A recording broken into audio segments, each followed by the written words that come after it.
বাজ রাহিমাহুল্লাহর দার্স।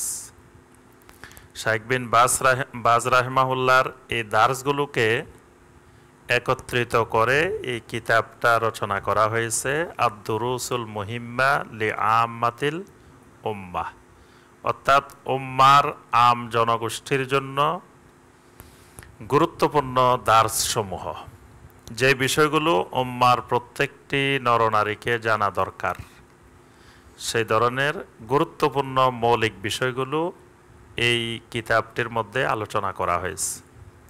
আরব বিশ্বের এমন কোনো মসজিদ নাই যেই মসজিদে এই কিতাবের দার্স হয় না।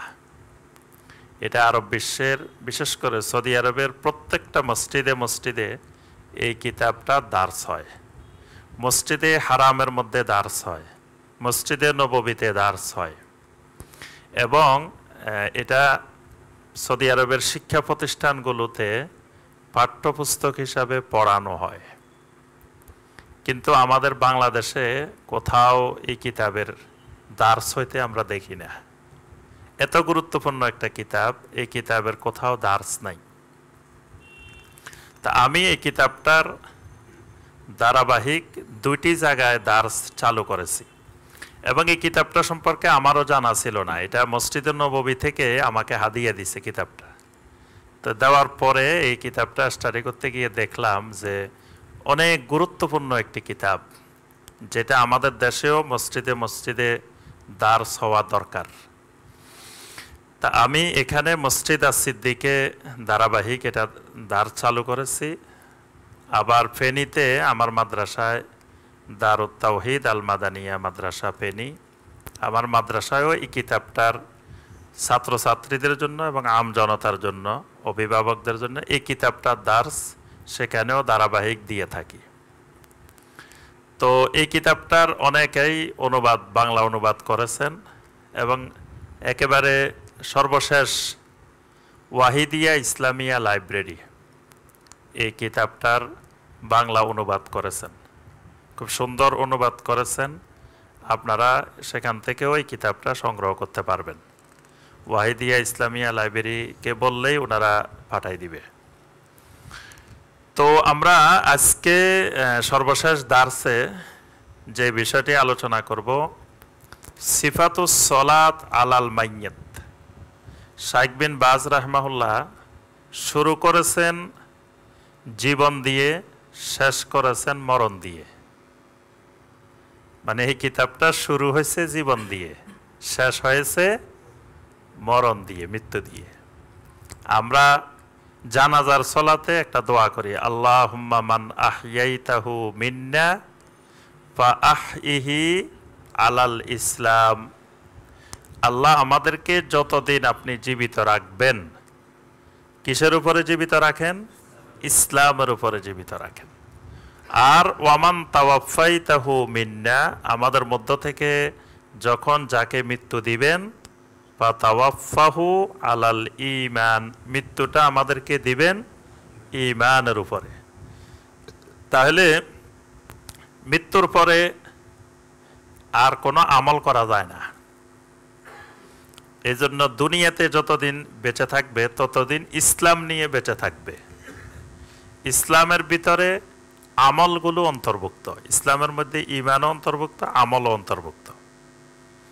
আর ঈমানের ভিতরে বিশ্বাসগত বিষয়গুলো, আকীদাগত বিষয়গুলো, অর্থাৎ মৃত্যুর সময় ওই বিশ্বাসগুলো, আকীদাগুলো বিশুদ্ধ করেই মারা যেতে হবে। আর দুনিয়াতে খালি আকীদা বিশুদ্ধ করে বসে থাকলে হবে না, পাশাপাশি আমলও করা লাগবে। এই জন্য নবী সাল্লাল্লাহু আলাইহি ওয়াসাল্লাম জীবিত অবস্থায় ইসলাম, মৃত্যুর সময় ঈমান, দুই জায়গায় দুইটা শব্দ নবী সাল্লাল্লাহু আলাইহি ওয়াসাল্লাম ব্যবহার করেছেন।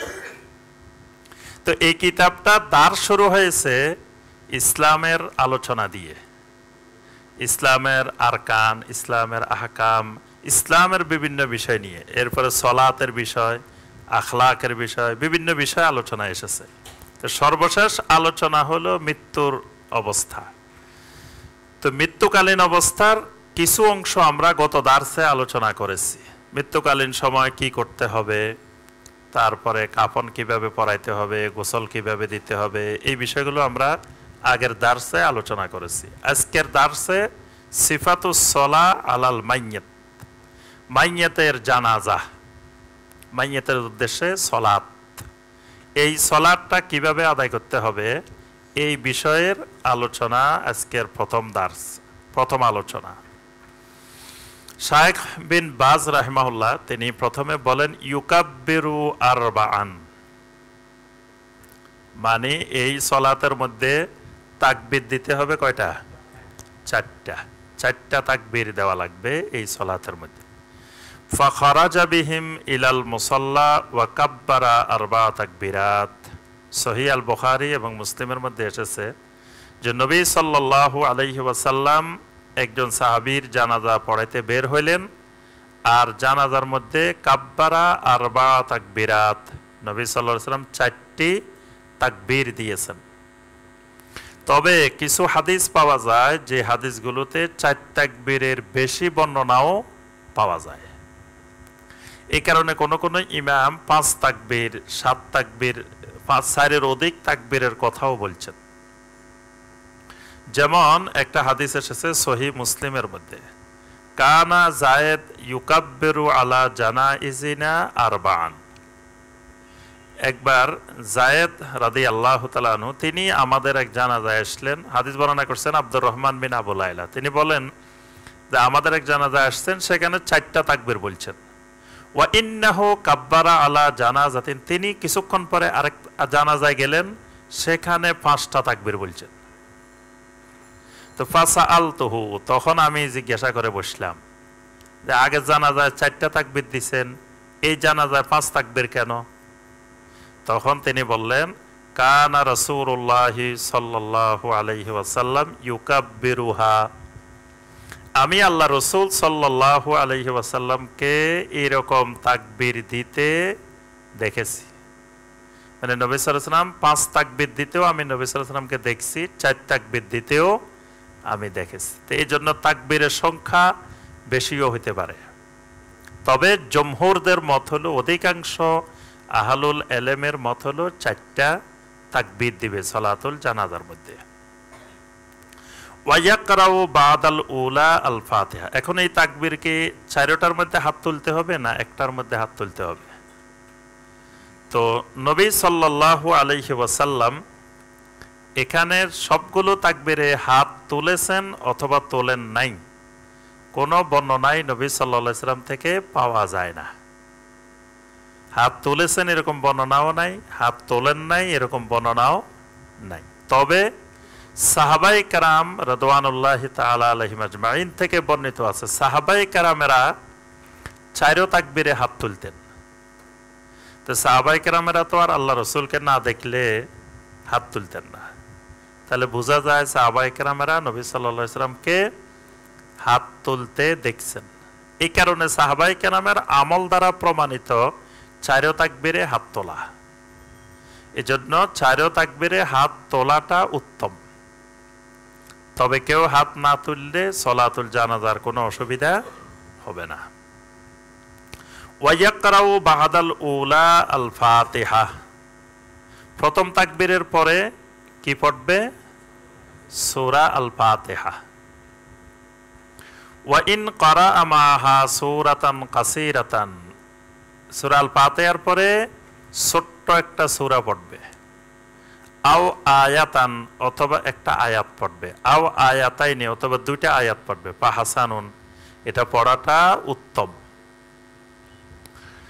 যেমন সহিহ আল বুখারী এবং সুনান আন-নাসাইর মধ্যে হাদিসটি এসেছে, তালহা বিন আব্দুল্লাহ বিন আউফ রাদিয়াল্লাহু তাআলা আনহু বলেন সাল্লাইতু খালফা ইবনে আব্বাস আলা জানাজা, এক জানাজায় আমি আব্দুল্লাহ ইবনে আব্বাস রাদিয়াল্লাহু তাআলা আনহুর পিছনে সালাত আদায় করলাম। ফাকারাআ বিফাতিহাতিল কিতাব, আব্দুল্লাহ বিন আব্বাস প্রথমে সূরা আল ফাতিহা পড়ছেন। ওয়া সূরাতিন, সূরা আল ফাতিহার পরে আরেকটা সূরা পড়ছেন প্রথম তাকবীরের পরে। ওয়া জাহারা হাত্তা আসমাআনা, এবং তিনি পড়ার সময় একটু জোরে জোরে পড়ছেন, আমরা শুনতে পেলাম। মানে তার সূরা আল ফাতিহাও শুনছি, তার সাথে যে ইবনে আব্বাস আরেকটা সূরা পড়ছেন এটাও আমরা শুনছি। তো শোনার পরে ফালাম্মা ফারাগা আখাযতু বিয়াদিহি, সালাম ফেরানোর পরে আমি গিয়ে আব্দুল্লাহ বিন আব্বাসের হাত ধরলাম, ধরে পাশা আলতহু জিজ্ঞাসা করলাম যে আল্লাহ রসুল তো জোরে জোরে পড়তেন না, আপনি দেখি জোরে জোরে পড়ছেন, আবার সূরা আল ফাতিহার পরে আরো একটা সূরাও পড়ছেন। তো আব্দুল্লাহ বিন আব্বাস রাদিয়াল্লাহু তাআলা আনহুমা বললেন, সুন্নাতুন ওয়া হাক্কুন, আমি যেভাবে আমল করেছি এটা আল্লাহ রসুলের সুন্নাহ এবং এটাই হক, মানে এটাই সঠিক। অর্থাৎ আল্লাহ রসুল সাল্লাল্লাহু আলাইহি সাল্লাম সূরা আল ফাতিহাও পড়তেন, সূরা আল ফাতিহার পরে আরেকটা সূরাও পড়তেন। বাংলাদেশে জানাজা পড়তে গেলে আপনি সূরা আল ফাতিহা পড়ার সময় পাবেন না, মানে এত দ্রুত গতিতে আল্লাহু আকবার আল্লাহু আকবার, মাঝখানে আর কিছু পড়ার সময় নেই। আর বাংলাদেশের অধিকাংশ জানাজার মধ্যে সূরা আল ফাতিহা পড়া হয় না, শুধু কেউ কেউ সানা পড়েন, কেউ কেউ সানাও পড়ে না, কয় তিনবার সুবহানাল্লাহ পড়লে হয়। এবং বাংলাদেশের মাসালা আছে, জানাজার নামাজে ওযু না করে তায়াম্মুম করে নামাজ পড়লেও হয়।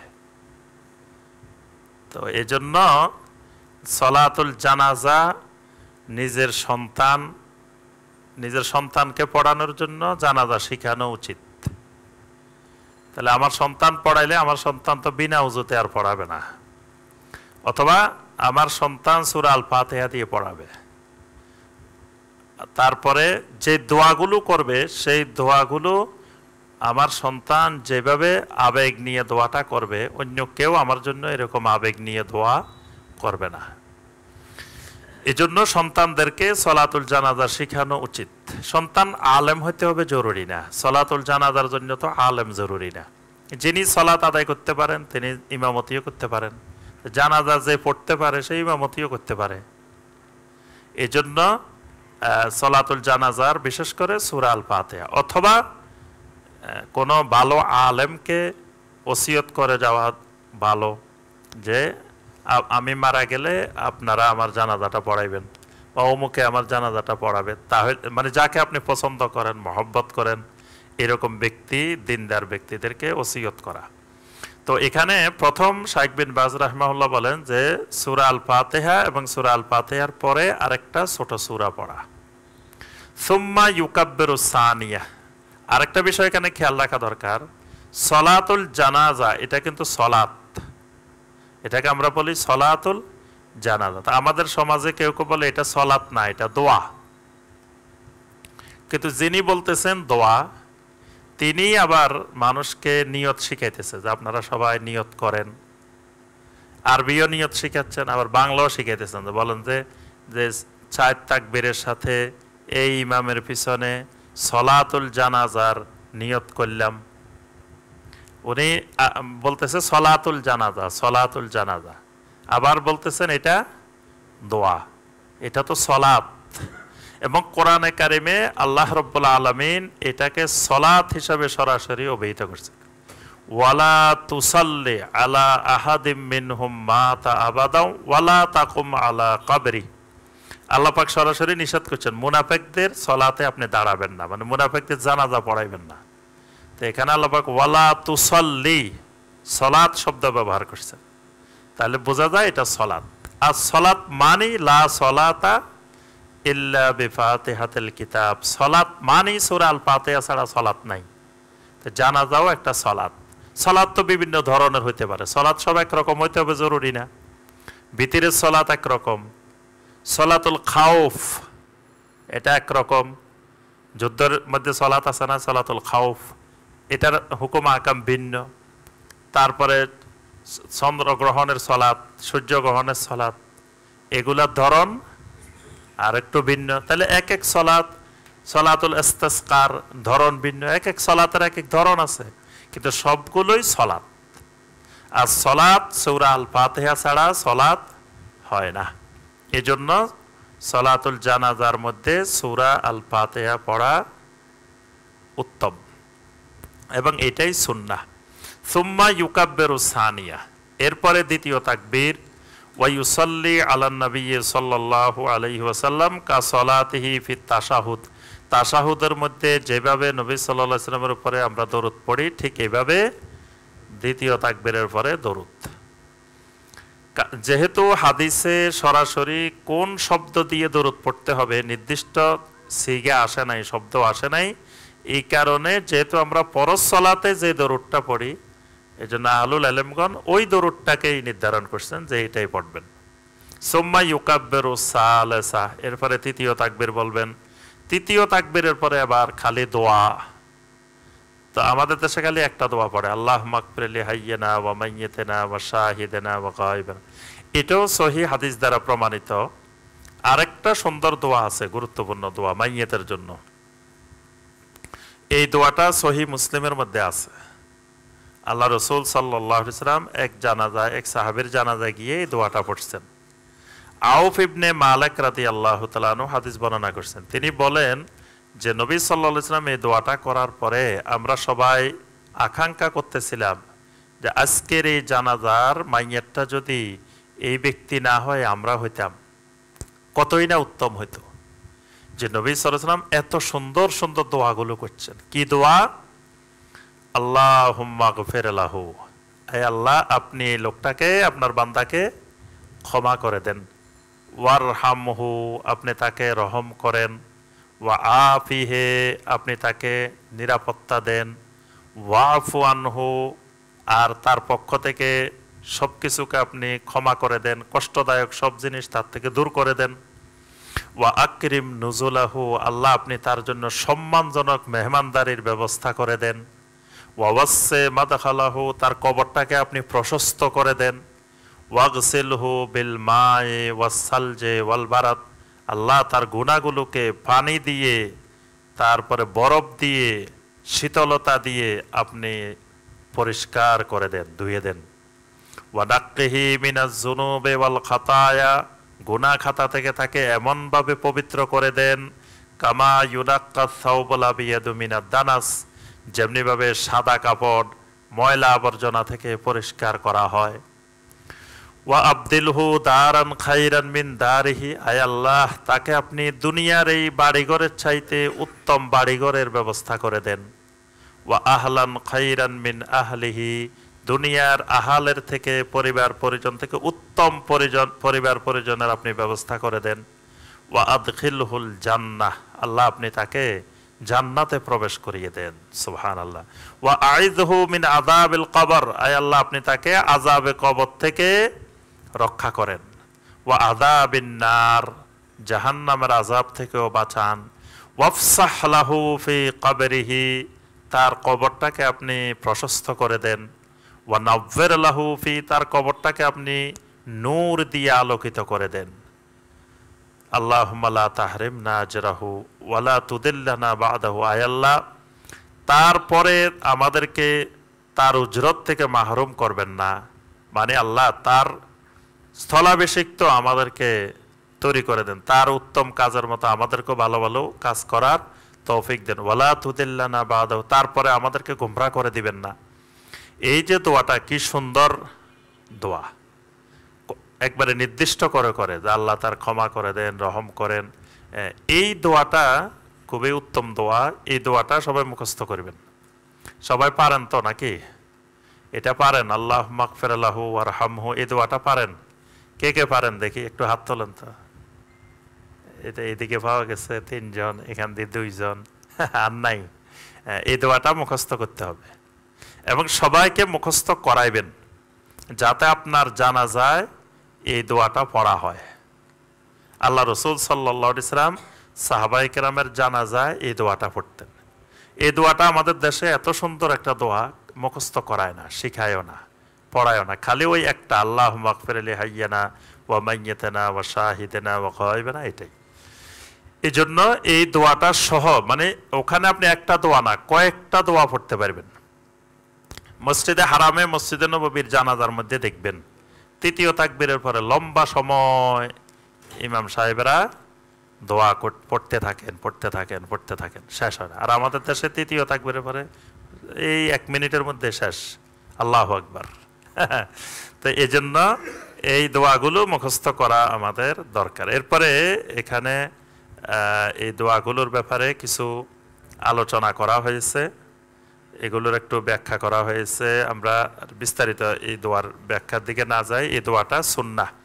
সুম্মা ইউকাব্বিরুর রাবিআহ, এরপরে চতুর্থ তাকবীর। ওয়া ইউসাল্লিমু তাসলিমাতান ওয়াহিদাতান আন ইয়ামিনিহি, তারপরে ডান দিকে একবার সালাম ফিরাবেন। এখানে শাইখ বিন বাজ রাহিমাহুল্লাহ একবার সালাম ফিরানোর কথা বলছেন, এবং মসজিদে হারামে মসজিদে নববীতে কিন্তু একবারে ফিরায়। আমি কিছুদিন আগে একটা বড় মসজিদে খতিব নিয়োগের ইন্টারভিউ বোর্ডে আমি ছিলাম। তো অনেক বড় বড় মুহাদ্দিসিন, বড় বড় প্রিন্সিপাল আমাদের দেশের, এরকম প্রায় 120 জন ইন্টারভিউ দিতে আসছে। 2 দিন ব্যাপী ইন্টারভিউ হয়েছে। প্রথম দিন 60 জন, দ্বিতীয় দিন 60 জন। তো এখন আমি একজন শাইখুল হাদিস, ওনার নামের আগে লেখা শাইখুল হাদিস। তা আমি জিজ্ঞাসা করলাম, ভাই মসজিদে হারামে তো জানাজার নাম সলাতে একবার সালাম ফিরায়, তো এ ব্যাপারে কোনো দলিল আছে কিনা, এটা করা যাবে কিনা? আপনি তো শাইখুল হাদিস, তো একটু আমাদেরকে জানাইলে ভালো হয়। তো শাইখুল হাদিস সাহেব বললেন, না এই কথা ঠিক না, হারামে 2 বার সালাম ফিরায়। আমি বললাম, আপনি কি কোনোদিন হজে গেছেন, ওমরায় গেছেন? কয় আমি অনেকবার গেছি। তো অনেকবার গেলে এটা কেমন কথা বললেন, 2 বার সালাম ফিরায়? কয় না, আমি তো যতবার গেছি দেখছি 2 বার সালাম ফিরায়। এখন দেখেন, মানে উনি এতবার হজে গেছে, ওমরায় গেছে, আরো শাইখুল হাদিস সাহেব উনি বলে যে 2 বার নাকি সালাম ফিরায়। এখন ইন্টারভিউ পড়ে অন্য যারা ছিলেন, আমি বললাম যে আচ্ছা ওলামায়ে কেরাম তো এখানে আরো আছেন, ওনারা বলুক দেখি ওখানে একবার ফিরায় না 2 বার ফিরায়। ওনারা এবং প্লাস ওখানে আলেম ছাড়াও কমিটির সদস্যরা ছিলেন, তো সবাই বললেন যে ওখানে তো একবারে ফিরায়। সবার কথা ওখানে একবার ফিরায়, উনি বলেন ওখানে 2 বার ফিরায়। পরে আমি অনেকক্ষণ চিন্তা করলাম এটা রহস্য কি। আমরা সবাই বললাম একবার, সারা জীবন আমি দেখতেছি একবার, আমরা এখন উনি বলে 2 বার। পরে যে একটা জিনিস বুঝতে পারলাম, ওখানে তো ওই যে এই প্রথম ইমাম একবার বলে, তারপরে মুয়াজ্জিন একবার বলে। ইমাম তো বলে যে আসসালামু আলাইকুম রাহমাতুল্লাহ, এরপরে মুয়াজ্জিন বলে আসসালামু আলাইকুম রাহমাতুল্লাহ। উনি মনে ধরে নিছে যেহেতু 2 বার আসসালামু আলাইকুম রাহমাতুল্লাহ হয়েছে, 2 দিকে হয়েছে, না হয়তো আর তো কোনো কারণ নাই। আচ্ছা, যাই হোক, কিন্তু মসজিদে হারাম এবং মসজিদে নববীতে সালাম একবার হয়, মানে জানাজার সালাতের সালাম একদিকে ফিরানো হয়। এই ব্যাপারে আমাদের বাঙালিরা আবার কি করে জানেন? আমি যত বাঙালি দেখছি, অধিকাংশ বাঙালিদেরকে আগে হজে যাওয়ার আগে, ওমরায় যাওয়ার আগে এখানে এয়ারপোর্টে নিয়ে মুআল্লিম সাহেবেরা কতক্ষণ তালিম দেয়। তালিম দিয়ে বলে কি, খবরদার যেই দেশে যাইতেছেন এই দেশের মাসালা মাসাইল আর আমাদের দেশের মাসালা মাসাইল কিন্তু ভিন্ন। ওই দেশের এদের মাযহাব আলাদা, আমাদের মাযহাব আলাদা। এজন্য ওই দেশে গেলে আপনি খবরদার বইপত্র দিলে এগুলো হাতে নিবেন না। প্রথম বইপত্র নেওয়া নিষেধ, বই নিলে আপনি গোমরা হয়ে যাবেন, এসব বই নিবেন না। 2 নম্বরে ওইসব দেশের আলেম ওলামারা কে কেমনে আমল করতেছে এগুলোর দিকে আপনি তাকাইবেন না, এগুলা আমল করা যাবে না। অর্থাৎ ওখানে যাবেন, খেজুর আনবেন, জমজমের পানি আনবেন, কিন্তু ওনাদের কোনো আমল ওখান থেকে আনা যাবে না, এগুলো আগে থেকে কঠিনভাবে নিষেধ করে দেওয়া হয়। তো ওখানে ইমাম একদিকে সালাম ফিরায়, বাঙালিরা দেখবেন আরেক দিকেও ফিরায়, 2 দিকে ফিরায়। আমি দেখছি সবগুলারে যে ইমাম একদিকে ফিরাইছে, কিন্তু সবাই আবার 2 দিকেও ফিরাইতেছে। এটাই ইমামের এত্তেবার বাহিরে, যে ইমাম একদিকে ফিরেছে আপনি একদিকে ফিরাইবেন, যেখানে ইমাম 2 দিকে ফিরাচ্ছে 2 দিকে ফিরাবেন। 2 দিকে ফিরানোর ব্যাপারেও সহি হাদিস আছে, একদিকে ফিরানোর ব্যাপারেও সহি হাদিস আছে, দুটাই সহি হাদিস দ্বারা প্রমাণিত। তো সেখানে একবার কেন হয়? ওনারা সহির মধ্যে আসাহ, মানে সহির উপরেও সহি আছে, এটাকে বলা হয় কি আসাহ। মানে 2টা সহি থাকলে 2টা সহির মধ্যে যেটা অধিকতর বিশুদ্ধ, ওনারা সেটা আমল করার চেষ্টা করেন। আল্লাহ পাক তাদেরকে সেই এলমি আমলি যোগ্যতা, এটা সবার ভাগ্যে জুটে না। মানে অধিকতর বিশুদ্ধটা আমল করা, এটা আল্লাহ পাক সবাইকে এই সৌভাগ্য দেন না। তা আল্লাহ পাক তাদেরকে সেই সৌভাগ্যটা দিয়েছেন, তারা সবচাইতে বিশুদ্ধ যেটা, যে হাদিসটা, সেটার উপরে আমল করার জন্য চেষ্টা করেন। তো এই কারণে তারা একবার সালাম ফিরান। কিন্তু আমরা যদি দুইবার ফিরাই তাও সলাতের কোনো অসুবিধা নাই, এটাও সহিহ হাদিস দ্বারা প্রমাণিত। ওয়ায়ুস্তাহাব্বু আন ইয়ারফা ইয়াদাইহি মা কুল্লি তাকবীরাহ, আর প্রত্যেক তাকবীরের সাথে দুই হাত উত্তোলন করা, রাফুল ইয়াদাইন করাটা মুস্তাহাব। এজন্য চারো তাকবীরের সাথে রাফুল ইয়াদাইন করা এটা মুস্তাহাব।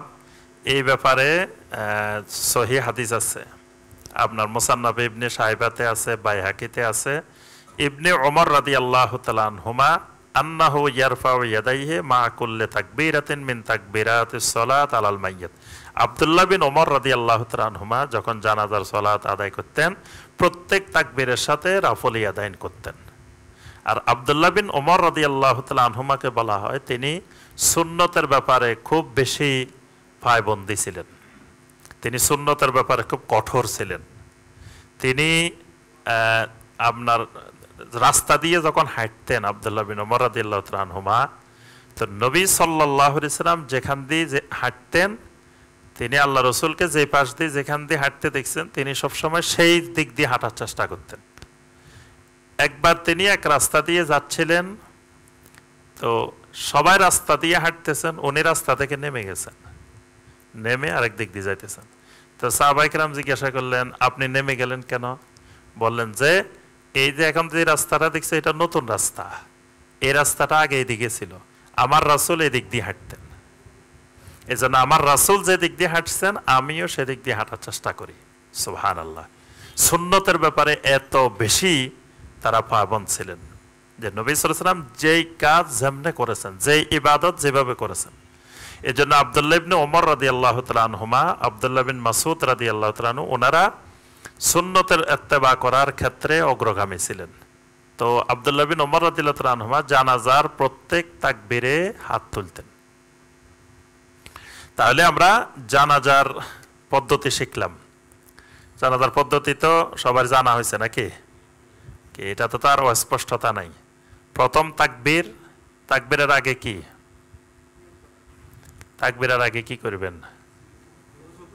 ওযু করবেন। ওযু তো করা লাগবেই, ঠিক কথা বলছেন, ওযু ছাড়া পড়া যাবে না। আচ্ছা, ওযু লাগবে, এটা সালাত।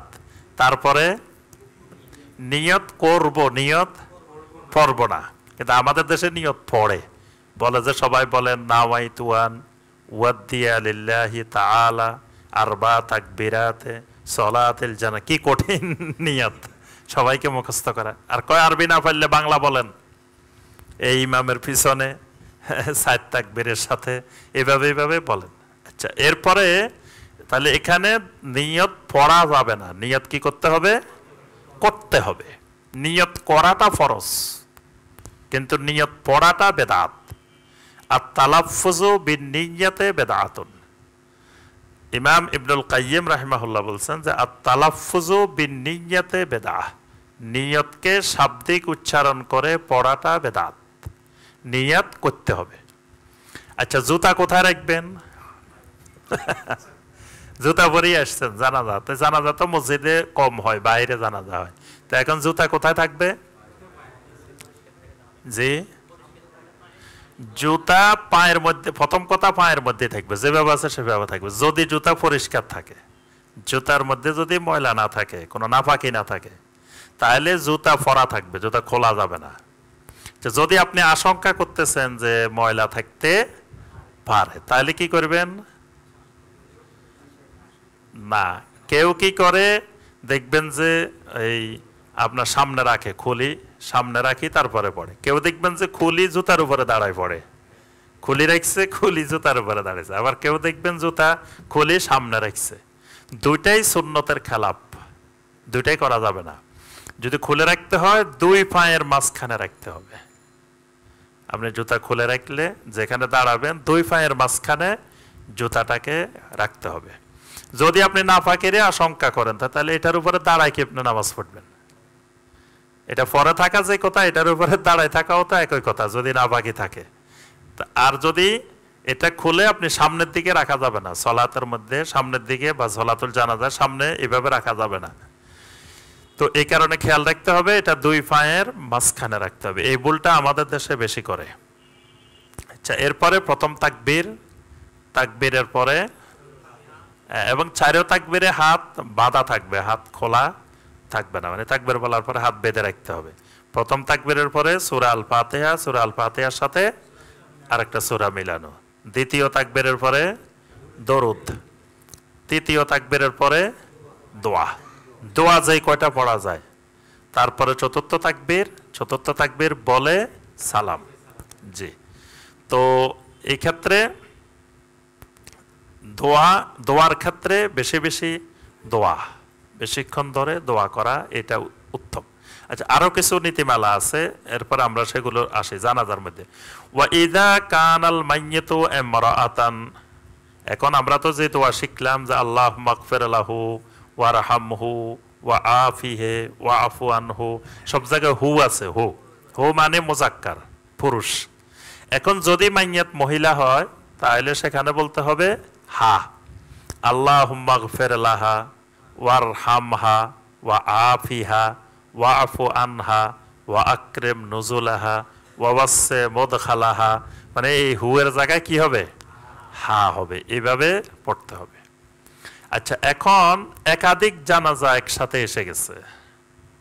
আরব দেশে দেখবেন মক্কা মুকাররমায়, বিশেষ করে মসজিদে নববীতে একসাথে কয়েকজনের জানাজা হয়, অনেকগুলো লাশ রাখে। যেখানে দেখছেন আপনারা যারা হজে গেছেন, আমরা দেখছেন যে পাশে সাফা পাহাড়ের এই পাশ দিয়ে মানে আলাদা রাস্তা আছে, রোড আছে, সেখান দিয়ে লাশগুলো সব এনে ওই জায়গায় রাখে। আর ইমাম সাহেব সালাম ফেরানোর পরেই দ্রুত ওই জায়গায় চলে আসেন, জানাজার ওই জায়গায়। তো সেখানে লাশগুলো রাখার সিস্টেম আছে, মানে লাশগুলোকে ইমাম বরাবর সামনের দিকে একের পর এক রাখেন, এবং সবগুলার মিলে এক জানাজা। একবার আমরা মসজিদে হারামে গেলাম, দেখি দুইবার জানাজা পড়ছে, মানে প্রথম একবার জানাজা হয়েছে, আবার দেখি আরেকবার জানাজা। তখন চিন্তা করলাম প্রতিদিন দেখি এক জানাজা, আজকে দুই জানাজা, ঘটনা কি? পরে সেখানকার ওলামায়ে কেরামদের কাছে জানতে চাইলাম যে দুই জানাজার কারণ কি এখানে। তো পরবর্তীতে ওলামায়ে কেরাম বললেন যে এক সারিতে লাশ রাখা হয়, তো এই সারি যদি ফিল আপ হয়ে যায় তারপরে আরেক সারিতে রাখা হয়। সারি যদি দুইটা হয় তো জানাজা দুইবার হয়, আর যদি এক সারি লাশ থাকে তাহলে একবারেই জানাজা হয়, আর এরকম দুই সারি হইলে দুইবার হবে। তা এখন একাধিক জানাজা, একাধিক লাশ, তখন কেমনে করবেন? দুইজন হইলে আল্লাহুম্মা গফির লাহুমা ওয়ারহামহুমা ওয়া আফিহুমা, মানে হুমা হুমা বলতে হবে। আর বেশি হইলে হোম। এই জন্য মসজিদে হারামে আর নববীতে জানাজা পড়লে কি বলতে হবে? হুম, আল্লাহুম্মা গফির লাহুম ওয়ারহামহুম ওয়া আফিহিম ওয়া আফু আনহুম ওয়া আকরিম নুজুলাহুম ওয়া ওয়াসসি মুদখালাহুম, কারণ এখানে অনেক লোকের জানাজা একসাথে হচ্ছে, বহু বচন বলতে হবে। এখন পুরুষ না মহিলা আপনি কিছুই জানেন না, জানাজা পড়তেছেন আপনি জানেন না যে এটা পুরুষ না মহিলা, কি করবেন? এবার আপনি আল্লাহুম্মা গফির লাহু বললেও হবে, কোনো অসুবিধা নাই, কারণ আপনি পুরুষ না মহিলা জানেন না, কিন্তু আল্লাহ তো জানেন এটা পুরুষ না মহিলা। আপনি দোয়া করতেছেন, দোয়া ইনশাআল্লাহ হয়ে যাবে। এখন শিশু হইলে কি করবেন? শিশুদের জন্য একটা দোয়া আছে, শিশুদের জন্য নবী সাল্লাল্লাহু আলাইহি ওয়াসাল্লাম দোয়া করতেন, অনেকগুলা দোয়া আছে হাদিসের মধ্যে। একটা আছে আল্লাহুম্মা জাআলহু লানা ফারাতাও ওয়া জাআলহু লানা যুখরাও ওয়া শাফিআম মুশাফফা। একটা আছে আল্লাহুম্মা জাআলহু ফারাতাও ওয়া যুখরান লিওয়ালিদাইহি ওয়া শাফিআন মুজাবা। এখানে এই অনেকগুলা দোয়া এই বইয়ের মধ্যে উল্লেখ করা আছে। আচ্ছা, এরপরে আপনি কোন জায়গায় দাঁড়াইবেন জানাজার মধ্যে, ইমাম সাহেব কোন জায়গায় দাঁড়াবে। এখন ইমামতি করতে গেছেন, এখন আপনি চিন্তা করতেছেন কোনখানে দাঁড়াবো, তো এটা জানা লাগবে না? পরে আপনি ঠিক করতে পারতেছেন, আবার আস্তে করে পালাই গেলেন কোন জায়গায় নাকি এই ঘটনা শুনেন নাই, ইমাম সাহেব সাজদায় গেছে, এখন আমাদের ভুল হয়েছে, চিন্তা করতেছে এই ভুল কেমনে সংশোধন হইব। তো সংশোধনের কোনো রাস্তা খুঁজে পায় না, আস্তে করে ইমাম সাহেব সাজদা রাখি সবাইকে বাইরে চলে গেছেন। আর অনেকক্ষণ ধরে কিরে ইমাম উঠে না কেন, একজন উঠে দেখে যে ইমাম সাহেব নাই। এখন আপনি জানাজা পড়াইতে গেছেন, এখন কোন জায়গায় দাঁড়াইবেন, কোন পাশে দাঁড়াইবেন আপনি তো আগে থেকে জানেন না। এই জন্য ইমামতি করার আগে বিষয়গুলো জানা থাকতে হবে। এক্ষেত্রে ওয়াসসুন্নাহ আন ইয়াকিফাল ইমামু হিজা রাসির রাজুল, মানে পুরুষ লোকের জানাজা হলে পুরুষের মাথা বরাবর দাঁড়াইতে হবে, পুরুষের মাথা বরাবর। আর মহিলাদের মাঝখানে, মহিলার মাঝখানে দাঁড়াবেন। আর পুরুষ হইলে মাথা বরাবর, এটা খেয়াল রাখবেন। পুরুষ হইলে পুরুষের লাশের মাথা বরাবর, মহিলা হইলে মাঝখান বরাবর। আচ্ছা, এখন যদি আপনার অনেকগুলো জানাজা আসছে, পুরুষেরও জানাজা আসছে, মহিলাও আসছে, তখন লাশগুলা কেমনে রাখবেন? এবার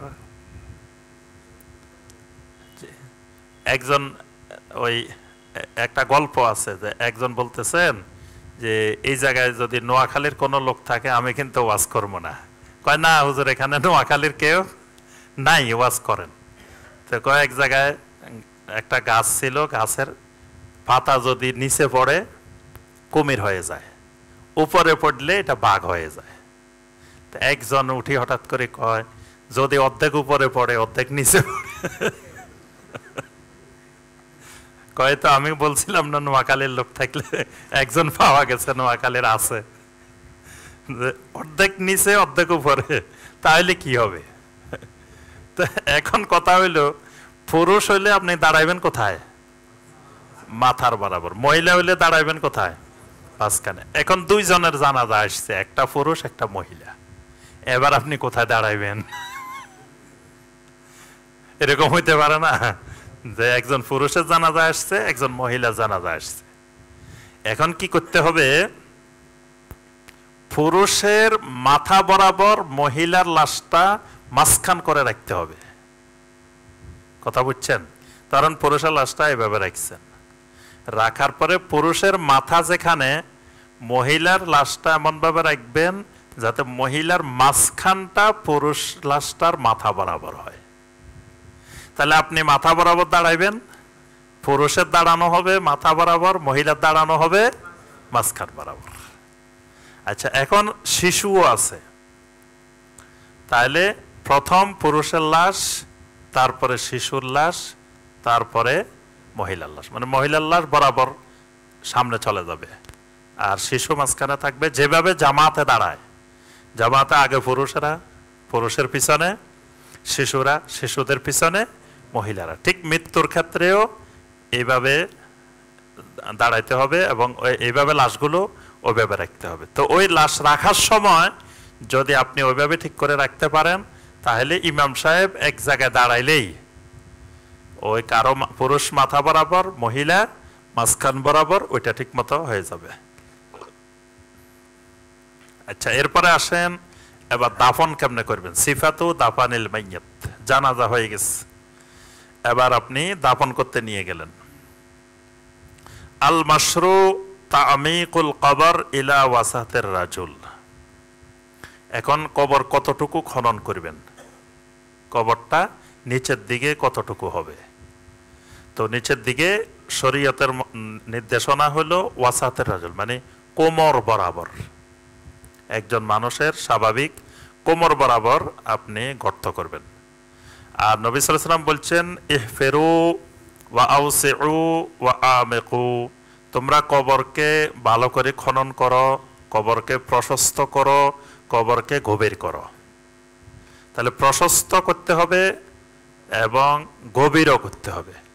আর লম্বাটা মাইয়াতের অবস্থা অনুযায়ী, লম্বা হইলে কবর দিকে লম্বা করতে হবে, তারপর ছোট হইলে ছোট করতে হবে, কিন্তু নিচের দিকের গর্তটা মানে একজন মানুষের অর্ধেক বরাবর, গভীর বরাবর, এই আন্দাজ করে আপনার কবরটা করতে হবে। এমনভাবে করতে হবে যাতে কোনো হিংস্র প্রাণী লাশ তুলতে না পারে, যাতে কোনো প্রকারের দুর্গন্ধ উপরের দিকে ছড়িয়ে না পড়তে পারে, এই সব ব্যবস্থাপনা করেই কবরটা খনন করতে হবে। তবে আমাদের দেশে কি করে, নিচের জায়গাটা সমান করে খনন করে, নিচের জায়গাটা সমান করে রাখে, আর লাশটাকে মানে এমনি সবাই মাথাটা কেবলামুখী করে দেয়, মাথাটাকে কেবলার দিকে ঘুরে দেয়। কিন্তু এটা সুন্নাহ পদ্ধতি না। সুন্নাহ পদ্ধতি হলো পুরা লাশটাকে কেবলামুখী করে শোয়াইতে হবে, শুধু মাথা না।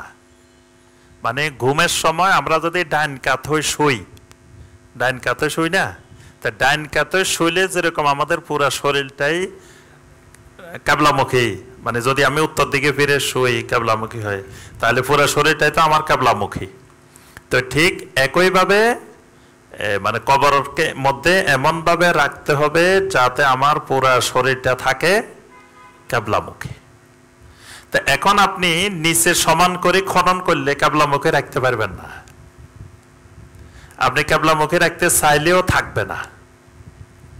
আমি কয়েক জায়গায় দেখছি যে মানে নিচে সমান করে কবর খনন করা, এখন কেবলামুখী করার চেষ্টা করতে গেলে আপনি তো ওই এ ধরনের এক সাইডে লাগাই দিলেন, লাগাই দিলেও এটা কেবলামুখী থাকে না। এজন্য কি করতে হয়, এক্ষেত্রে সুন্নাহ হইলো মানে কবরটা খনন করার পরে কবরের একটা অংশকে আবার আপনি খনন করবেন, এটাকে বলা লাহাদ, মানে আরেকটা গর্ত করবেন কবরের ভিতরে, যেটা আরবেরা করে। আরবদের কবর দেখছেন আপনার, বিশেষ করে ওই যে বাকি কবরস্থানে গেলে দেখবেন অনেকগুলা কবর খনন করা আছে। আর এই হজের সময় যত মানুষগুলো মারা যায় এদেরকে মক্কা মুকাররমায় একটা বিশাল কবরস্থান আছে, এই কবরস্থানে আপনার দাফন করা হয়। তো হজ মৌসুমের আগে কয়েকশো কবর ওখানে খনন করে রাখে। আমি কত রমাদানে উমরা যাওয়ার পরে, তা আমার সাথে একজন ভাই গেছেন, তো ওনার শ্বশুর এর আগের বার হজের সময় মারা গেছেন। এখন ওনাকে বাড়ি থেকে এখান থেকে কবরের নম্বর, কবরস্থানের ঠিকানা সব দিয়ে দিছে, বলছে যে তুমি শাইখকে নিয়ে আমার বাপের কবরের কাছে যাইবা, যাই কবর জিয়ারত করে আসবা। এখন আমাকে নিয়ে দিছে এই নম্বর সব, যে শাইখ এই কবরস্থানে যাওয়া লাগবে। তা এখন এই কবরস্থানটা আমিও চিনি না, এই কবরস্থানে যাইতে হবে এবং বাসা থেকে অর্ডার, সুতরাং এটা ওনার যাওয়া লাগবেই এবং সেখানে নিয়ে আমাকে দিয়ে কবর জিয়ারত করাইতেই হইব তার। পরে এক বাংলাদেশি ভাইয়ের গাড়ি নিলাম, যে ভাই এই কবরস্থান চিনেন কিনা? হ্যাঁ চিনি আমি। তো পরে নিয়ে গেছে, নিয়ে যাওয়ার পরে ওখানে কবরস্থানে গেলাম, বিশাল কবরস্থান। পরে ওখানে যাওয়ার পরে বাঙালি ভাইদেরকে পাইলাম, ওই কবর খনন করে সব বাংলাদেশি ভাইয়েরাই। তো তাদেরকে এই ঠিকানাটা দিলাম। পরে একজন ভাই পাইলাম আমাকে চিনে, শাহেখ আপনারা তো আমি চিনি, আপনার আলোচনা শুনি সব সময়, তা আমি এখন আমাদেরকে সহযোগিতা করেন, এত নম্বর কবর, এত নম্বর এটা বাইর করে দেন। তো পরে উনি অল্প সময়ের মধ্যেই আমাদেরকে একেবারে ওই কবরের কাছে নিয়ে গেছেন। প্রত্যেক কবরের লাইনের মধ্যে নম্বর দেওয়া আছে, এই সিরিয়ালে উনি গনে গনে বললো যে এই কবরটাই ওনার কবর। আচ্ছা, এরপরে ওই কবরস্থানে দেখলাম যে অনেক কবর খনন করা আছে। তো পরের কবরগুলো দেখতে গেলাম যে কিভাবে খনন করা আছে। প্রত্যেকটা কবরে আপনার এই নিচে এক পাশে আবার আলাদা করে খনন করা আছে। তাহলে আপনি ওই লাশটাকে ওখানে রাখলেই অটোমেটিক এটা পুরা বডিটাকে আপনি কেবলামুখী করে রাখতে পারবেন। এটাই হলো নবী সাল্লাল্লাহু আলাইহি ইসলামের কবরের পদ্ধতি। এবং নবী সাল্লাল্লাহু আলাইহি ইসলামকেও কবরে এইভাবে রাখা হয়েছে। নবী সাল্লাল্লাহু আলাইহি ইসলামের যে কবর খনন করা হয়েছে সেই কবরটাকে এইভাবে খনন করা হয়েছে। আচ্ছা, এরপরে কবরের লাশটাকে রাখার পরে এমন কিছু আবরণ দিতে হবে যাতে লাশের উপরে মাটি পাথর না পড়ে। এই জন্য যেমন আমরা আমাদের দেশে বাঁশ দিয়ে দিই, বাঁশের উপরে আবার কলা পাতা বা অন্যান্য কিছু দিয়ে দিই যাতে মাইয়াতের গায়ে মাটি না পড়ে। মানে মাইয়াত মারা যাওয়ার পরেও সম্মানিত, ইমামদার মারা যাওয়ার পরেও সম্মানিত, তার সম্মানের যাতে কোনো হানি না হয়। আর তার যতগুলো বাঁধ ছিল বাঁধগুলো কি করতে হবে? খুলে দিতে হবে, মানে কাপড়ের যে বাঁধগুলো সে বাঁধগুলো খুলে দিতে হবে। আর উপরে বাঁশ বা কিছু দিয়ে এর উপরে মাটি খনন করতে হবে। আর কবরের রাখার সময় কি বলতে হবে? বিসমিল্লাহি ওয়া আলা মিল্লাতি রাসূলিল্লাহ, এই কথা বলে কবরে রাখবে, এটা সুন্নাহ। আর এরপরে যখন কবরে মাটি দিবে তখন কি বলবে? বিসমিল্লাহ, বিসমিল্লাহ বলে মাটি দিয়ে চলে আসবে। কিন্তু আমাদের দেশের নিয়ম হলো কি? মিনহা খালাকনাকুম ওয়া ফিহা নুঈদুকুম ওয়া মিনহা নুখরিজুকুম তারাতান উখরা, তিনবার, তিনটা নেওয়ার সময় তিনটা। তো এই ব্যাপারে একটা হাদিস আছে, কিন্তু এই হাদিসটা সহিহ না। এই কারণে এটার উপরে এভাবে আমল করলে বেদাত হবে। তো সুতরাং এটা কোরআনে কারিমের আয়াত, কিন্তু আয়াত হলেও যদি এটা সহিহ হাদিস দ্বারা প্রমাণিত না হয় যে এখানে নবী সাল্লাল্লাহু আলাইহি ওয়াসাল্লাম এটা করছেন, তাহলে সেই আয়াত সেখানে সংযুক্ত করা যাবে না। এই জন্য বিসমিল্লাহ বলে মাটি দিতে হবে, মাটি দিয়ে কবর দিতে হবে। কবরটাকে একটু উঁচু করতে হবে। কতটুকু উঁচু? 1 বিঘাত। ওয়াইয়ারফাউল কবর কাদরা শিবিরিন, 1 বিঘাত উঁচু। 1 বিঘাত উঁচু কেন? হ্যাঁ, মানে এটা পরে তো নেমে যাবে, এটা মাটি যখন বসবে তখন নেমে যাবে। তো 1 বিঘাত উঁচু হলে এটা নেমে পরে সমান হয়ে যাবে। কোনো কবর উঁচু করা যাবে না। নবী সাল্লাল্লাহু আলাইহি ওয়াসাল্লাম কবরকে উঁচু করতে নিষেধ করেছেন, কবর উঁচু করা যাবে না। তো এখানে 1 বিঘাত উঁচু রাখবে নতুন কবর, যাতে এটা পরবর্তীতে নামলে সমান হয়ে যায়। এরপরে মাইয়াতকে দাফনের পরে সবাই মাইয়াতের জন্য দোয়া করতে করতে চলে যাবেন। কি দোয়া করবেন? আল্লাহুম্মা গফির লাহু ওয়া সাব্বিতহু, আল্লাহুম্মা গফির লাহু, আল্লাহুম্মা সাব্বিতহু, এভাবে দোয়া করতে করতে চলে যাবে। দুটা দোয়া করবে, একটা হলো আল্লাহুম্মা গফির লাহু, আয় আল্লাহ আপনার এই বান্দাকে মাফ করে দেন। ওয়া সাব্বিতহু, আল্লাহ তার প্রশ্নের উত্তরে তাকে আপনি সাবেত রাখবেন, তাকে সাবেত রাখবেন। সাবেত কেমনে রাখবেন? ইউসাব্বিতুল্লাহুল্লাযীনা আমানু বিল কাউলিস সাবিত ফিল হায়াতিদ দুনিয়া ওয়া ফিল আখিরাহ। আল্লাহ পাক বলছেন সাবেত রাখবেন বিল কাউলিস সাবিত। কাউলে সাবিত মানে লা ইলাহা ইল্লাল্লাহ, তাওহীদের মাধ্যমে আল্লাহ রাব্বুল আলামিন সাবেত রাখবেন। তবে মাইয়াতের যারা নিকট আত্মীয় থাকবেন তারা সেখানে কিছুক্ষণ অবস্থান করবেন, মাইয়াতের জন্য দোয়া করবেন। মানে সবাই চলে যাবে, কিন্তু মাইয়াতের ওয়ারিসেরা, নিকট আত্মীয় স্বজনরা কিছুক্ষণ সময় কবরের কাছে অবস্থান করে মাইয়াতের জন্য দোয়া করবেন। আচ্ছা, এখন কারো জানাজা হয় নাই, জানাজা বিহীন দাফন করে ফেলছে, তাহলে কি করবেন? তাহলে কবরের উপরে সলাতুল জানাজা পড়া যাবে। কবরের উপরে কি সলাতুল জানাজা? কতদিন? 1 মাস, সর্বোচ্চ 1 মাস। মানে জানাজা ছাড়া দাফন করে ফেলছে, তাহলে তার কবরের উপরে 1 মাস পর্যন্ত জানাজা পড়া যাবে। আবার কোনো ব্যক্তি জানাজা পায় নাই কিন্তু তাকে দাফন করে ফেলছে, এই লোকও 1 মাস পর্যন্ত কবরের কাছে গিয়ে জানাজা পড়তে পারবে। 1 মাস পরে আর জানাজা পড়তে পারবে না। এরপরে আসলে মাইয়াতের জন্য দোয়া করবে, কিন্তু সলাতুল জানাজা পড়বে না। নবী সাল্লাল্লাহু আলাইহি ওয়াসাল্লাম থেকে সলাতুল জানাজার দলিল আছে, মানে কবরের পাশে গিয়েও নবী সাল্লাল্লাহু আলাইহি ওয়াসাল্লাম জানাজা পড়ছেন। যেমন ওই ঘটনাটা, এক মহিলা মসজিদে নববী ঝাড়ু দিতেন, মসজিদে নববী পরিষ্কার করতেন, আল্লাহ রসুল তাকে দেখেন না, একদিন জিজ্ঞাসা করলেন, বললো যে উনি তো মারা গেছে। তো নবী সাল্লাল্লাহু আলাইহি ওয়াসাল্লাম বললেন যে তোমরা আমাকে জানাইলে না কেন? তো সাহাবায়ে কেরাম বললেন যে আপনি কোনো একটা বিশেষ কাজে ব্যস্ত ছিলেন, এই জন্য আমরা আর জানাই নেই। আল্লাহ রসুল সাল্লাল্লাহু আলাইহি ওয়াসাল্লাম বললেন দুল্লুনি আলা কাবরিহা, তার কবরটা আমাকে দেখিয়ে দাও। তখন তার কবরটা দেখানো হলো। নবী সাল্লাল্লাহু আলাইহি ওয়াসাল্লাম ফাসাল্লা আলাইহা, ওই মহিলার কবরের কাছে গিয়ে নবী সাল্লাল্লাহু আলাইহি ওয়াসাল্লাম সলাতুল জানাজা আদায় করছেন। সুবহানাল্লাহ। এরপরে নবী সাল্লাল্লাহু আলাইহি ওয়াসাল্লাম বললেন ইন্না হাযিহিল কুবুর মামলুআতুন যুলমাতুন আলা আহলিহা ওয়া ইন্নাল্লাহা ইউনাফফিরুহা লাহুম বিসসালাতি আলাইহিম। নবী সাল্লাল্লাহু আলাইহি ওয়াসাল্লাম বললেন, এই কবরগুলো যে তাদের বাসিন্দাদের জন্য অন্ধকার হয়েছিল, আর আমি সলাতুল জানাজা আদায় করার কারণে আল্লাহ রাব্বুল আলামিন কবরগুলাকে নূর দিয়ে আলোকিত করে দিয়েছেন। সুবহানাল্লাহ। তো এই হাদিস দ্বারা বোঝা যায় যে 1 মাস পর্যন্ত ওই কবরের কাছে গিয়ে সলাতুল জানাজা আদায় করা যায়, এরপরে আর আদায় করা যাবে না। আচ্ছা, আর মাইয়াতের পরিবারের জন্য কোনো খাবার দাবার তৈরি করা, মানে মাইয়াতের পরিবার মানুষকে খাওয়ানোর জন্য খাবার দাবার বানানো, এটা জায়েজ নেই। কিন্তু আমাদের দেশে এখন মাইয়াতের পরিবার বলে যে আপনারা যারা জানাজা আসছেন সবাই খাই যাইবেন, আপনাদের জন্য খানার ব্যবস্থা আছে। মানে মারা যাওয়ার সাথে সাথে আবার খানা পিনা রান্না শুরু হয়ে গেছে, কিন্তু এটা ইসলামী শরীয়তে জায়েজ নেই।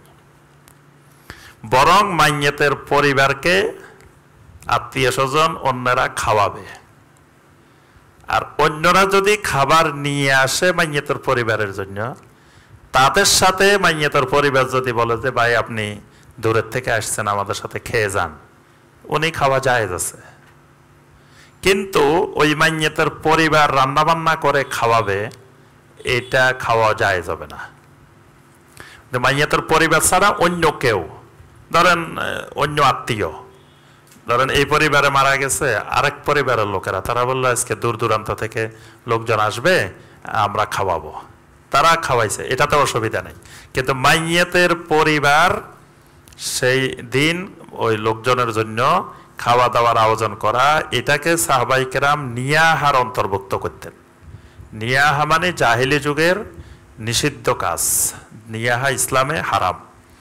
এজন্য ওই মাইয়াতের পরিবারের পক্ষ থেকে ওই দিনও না, 3 দিনেও না, 40 দিনেও না, কোনো সময় না, মাইয়াতকে কেন্দ্র করে কোনো খাওয়া দাওয়ার ব্যবস্থা করবে না। যদি এটা শরীয়তে বৈধ হইতো তাহলে নবী সাল্লাল্লাহু আলাইহি ওয়াসাল্লাম খাদিজা রাদিয়াল্লাহু তাআলা আনহার জন্য করতেন, নবী সাল্লাল্লাহু আলাইহি ওয়াসাল্লামের ছেলেরা মারা গেছেন তাদের জন্য করতেন, নবী সাল্লাল্লাহু আলাইহি ওয়াসাল্লামের আগেই নবী সাল্লাল্লাহু আলাইহি ওয়াসাল্লামের 3 জন মেয়ে মারা গেছেন, মেয়েদের জন্য করতেন, নবী সাল্লাল্লাহু আলাইহি ওয়াসাল্লামের চাচারা মারা গেছেন, নবী সাল্লাল্লাহু আলাইহি ওয়াসাল্লামের বাবা মারা গেছেন, মা মারা গেছেন, কতজন মারা গেছেন, কিন্তু নবী সাল্লাল্লাহু আলাইহি ওয়াসাল্লাম কখনো কারো জন্যই খাওয়া দাওয়ার আয়োজন করেননি। এই খাওয়া দাওয়ার আয়োজন করাটাই মিনান নিয়াহা, এটা নিয়াহার অন্তর্ভুক্ত। এরপরে 3 দিনের বেশি কারো জন্য শোক পালন করা, এটাও ইসলামে হারাম, এটাও জায়েজ নেই। শুধুমাত্র স্ত্রীর জন্য স্বামী মারা গেলে কতদিন পালন করবে? 4 মাস 10 দিন, 4 মাস 10 দিন পর্যন্ত শোক পালন করবে। এর বাহিরে অন্য সবার জন্য সর্বোচ্চ 3 দিন, 3 দিনের বেশি আর শোক পালন করা। এখন আমরা দেখি আমাদের দেশে শোক দিবস সারা জীবন চলতে থাকে, শোক আর শোক, কিন্তু শোক ইসলামে সালাসাতু আইয়াম, 3 দিন, এর বেশি কোনো শোক পালন করা ইসলামে বৈধ না। আচ্ছা, এরপরে স্বামীর যে ইদ্যত পালন করবে 4 মাস 10 দিন, এই সময়ের মধ্যে নারীরা স্বামী যেই ঘরে মৃত্যুবরণ করছেন ওই ঘরে 4 মাস 10 দিন অবস্থান করবেন, ওই ঘর থেকে তিনি বের হবেন না। তবে জরুরি কোনো চিকিৎসার প্রয়োজন হইলে, তার কোনো জরুরত হইলে সেটা ভিন্ন জিনিস, কিন্তু স্বাভাবিকভাবে তিনি স্বামী যে বাড়িতে মৃত্যুবরণ করেছেন, যে ঘরে মৃত্যুবরণ করেছেন সেখানে অবস্থান করবেন। এই 4 মাস 10 দিন পর্যন্ত তিনি কোনো সুগন্ধি পরিধান করবেন না, সুগন্ধি লাগাবেন না, কোনো মেহেদি লাগাবেন না, তিনি কোনো অলংকার পরিধান করবেন না, সকল প্রকার অলংকার থেকে তিনি দূরে থাকবেন। তারপরে সুসজ্জিত কোনো পোশাক আশাক এটা থেকে তিনি বিরত থাকবেন। অর্থাৎ এগুলাই তার 4 মাস 10 দিন পর্যন্ত শোক পালন করবেন, আর বাকিরা 3 দিন। আর পুরুষদের জন্য জিয়ারাতুল কবর এটা সুন্নাহ, কিন্তু নারীদের জন্য জিয়ারাতুল কবর জায়েজ নাই। নারীরা কবর জিয়ারত করতে যাবে না, কারণ রাসূলুল্লাহ সাল্লাল্লাহু আলাইহি ওয়াসাল্লাম কবর জিয়ারতকারিনীদেরকে লানত করেছেন, নবী সাল্লাল্লাহু আলাইহি ওয়াসাল্লাম নিষেধ করেছেন। কিন্তু আমরা দেখি আমাদের দেশের মহিলারা কবর জিয়ারত করতে যায়, এই যে বনানী কবরস্থান আরো বিভিন্ন কবরস্থান, এখানে দেখবেন দলে দলে মহিলারা কবর জিয়ারত করতে যায়, কিন্তু এটা ইসলামে হারাম, এটা জায়েজ নেই। এই জন্য যে বাকি কবরস্থান, মোয়াল্লা কবরস্থান, এগুলোর মধ্যে নারীদেরকে মহিলাদেরকে ঢুকতে দেওয়া হয় না। এরপরে আপনার কবর জিয়ারতের দোয়া। আমাদের দেশের কবর জিয়ারত হলো কিভাবে? 3 বার সূরা ফাতিহা, 10 বার সূরা ইখলাস, 11 বার দরুদ শরীফ। হ্যাঁ, এখানে শাইখ বিন বাজ রাহিমাহুল্লাহ বলছেন, ওয়া আম্মা কিরাআতুল ফাতিহা ইনদা জিয়ারাতিল কুবুর আলা রুহিল মাউতা ফাহুয়া আমালুন লা আসলা লাহু ফি শারইল্লাহ। কবর জিয়ারত করতে গিয়ে সূরা আল ফাতিহা পড়া এটা এমন একটা আমল যেটা আল্লাহর শরীয়তের মধ্যে এটার কোনো ভিত্তি নাই। বাল হুয়া মিনাল বেদাহ, এটা একটা বেদাতি কাজ, এটা একটা বেদাতি আমল। তো সুতরাং কবর জিয়ারত করতে যাই কোরআন তেলাওয়াত করা যাবে না। গড় এবং কবর দুইটার মধ্যে পার্থক্য হলো, গড়ে কোরআন তেলাওয়াত হয়, কবরে কোরআন তেলাওয়াত হয় না। একই হাদিসে নবী সাল্লাল্লাহু আলাইহি ওয়াসাল্লাম বলছেন যে লা তাজআলু বুয়ুতাকুম কুবুরা, তোমরা তোমাদের ঘরগুলোকে কবর বানাইও না। এরপরে নবী সাল্লাল্লাহু আলাইহি ওয়াসাল্লাম বলছেন যেই ঘরে সূরা আল বাকারা তেলাওয়াত করা হয় সেই ঘর থেকে শয়তান পালিয়ে যায়। তো তাহলে ঘরে কোরআন তেলাওয়াত হয় আর কবরস্থানে কোরআন তেলাওয়াত হয় না। ঘর আর কবরস্থানের পার্থক্য এটা। কিন্তু আমাদের দেশে ঘরে কোরআন তেলাওয়াত হয় না, কবরস্থানে কোরআন তেলাওয়াত হয়।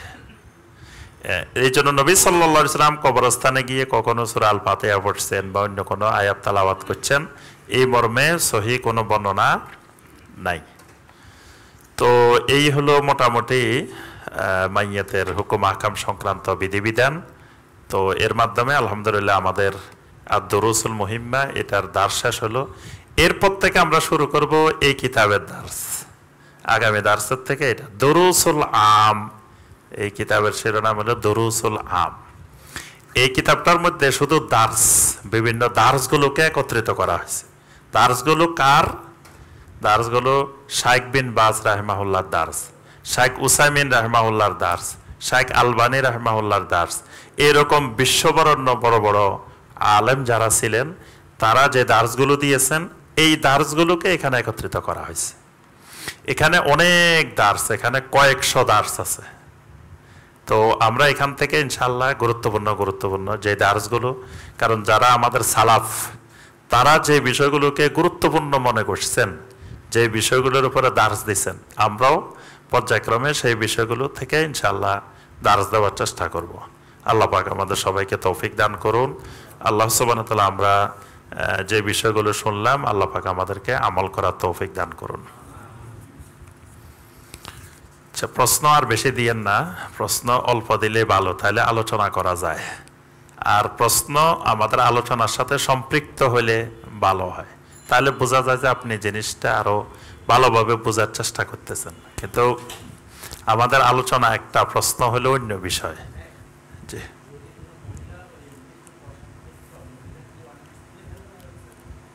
জি,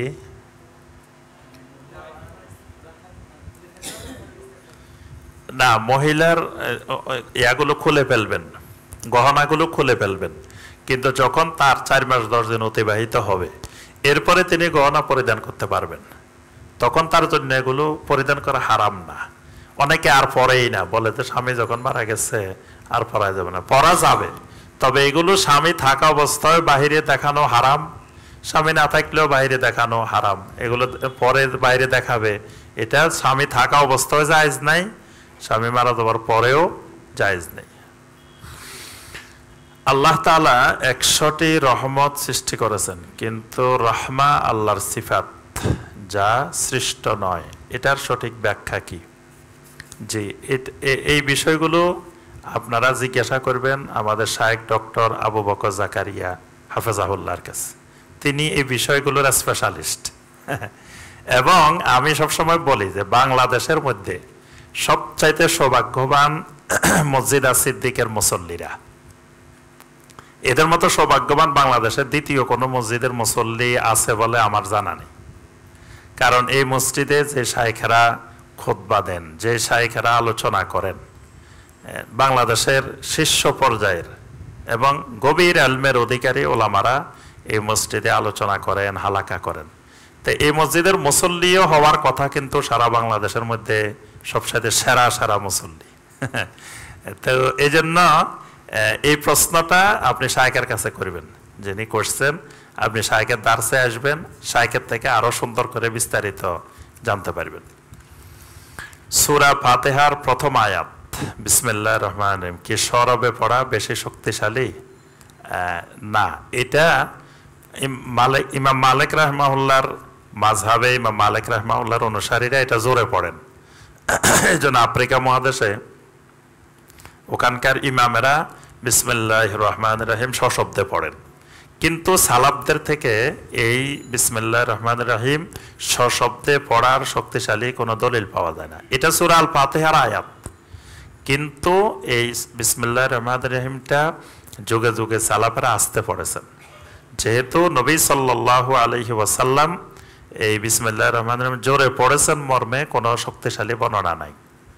এই কারণে এটা আসতে পড়াটাই হলো উত্তম। তবে কেউ যদি জোরে পড়ে এটাকে হারাম বা নিষিদ্ধ বলা যাবে না, কিন্তু আসতে পড়াটাই হলো উত্তম। বর্তমানে অনেকে জ্যোতির্বিজ্ঞানের বিষয়গুলোকে আকীদার গুরুত্বপূর্ণ অংশ মনে করেন, পৃথিবীকে সমতল মনে করাকে ঈমানের গুরুত্বপূর্ণ অংশ মনে করেন। এর বিপরীতকে কুফরি বলেন। এই বিষয়ে বিস্তারিত জানালে উপকৃত হতাম। জ্যোতির্বিজ্ঞানের বিষয়গুলো আকীদার অংশ না। জ্যোতির্বিজ্ঞান ভিন্ন জিনিস।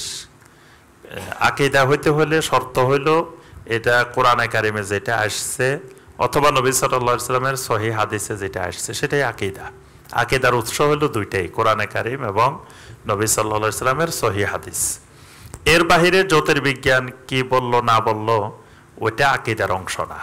জ্যোতির্বিজ্ঞানের ধারণা ভুলও হইতে পারে, জ্যোতির্বিজ্ঞানের ধারণা সঠিকও হইতে পারে। তো আমরা জ্যোতির্বিজ্ঞানেরটা এমনি স্বাভাবিকভাবে জানতে পারি, কিন্তু এটা আকীদার অংশ না। ওইটা বিশ্বাস করা না করার মধ্যে ঈমানের কিছু যায় আসে না। কিন্তু যেটা কোরআনে কারিমে আসছে সেটাই হলো আকীদা। তো পৃথিবীকে সমতল মনে করা ঈমানের অংশ, এই কথা ঠিক না। পৃথিবী সমতল না, পৃথিবী কিরকম কোরআনে কারিমের বর্ণনা আল্লাহ পাক যেভাবে বলছেন, কোরআনে কারিমের বর্ণনার দ্বারা বোঝা যায় পৃথিবীটা সমতল না। পৃথিবীটা মানে ডিম্বাকৃতি, ভিন্ন ধরনের। কোরআনে কারিমে যতগুলো বর্ণনা আসছে সবগুলোকে একত্রিত করলে এরকমই বোঝা যায়। তো কোরআনে কারিমে যেটা আসছে ওই আলোকেই বিশ্বাস করাটাই আকীদা। কবরের উপর বিভিন্ন গাছ লাগানো কি ঠিক? যদি এমন হয় যে আপনার কবরস্থান খালি পড়ে আছে, মানে কোনো গাছরা নাই, কিছু নেই, সেখানে কিছু গাছ লাগাই দেওয়া এটা ভালো কাজ। কারণ প্রথম কথা এখানে জায়গাটা খালি পড়ে আছে, তো কিছু গাছ থাকলে তো এই জায়গাটার মধ্যে আপনার অন্য কিছু ঢুকার অবকাশ নাই। দ্বিতীয়ত গাছগুলো আল্লাহর জিকির করে। তারপরে তৃতীয়ত গাছগুলো একটা সম্পদ।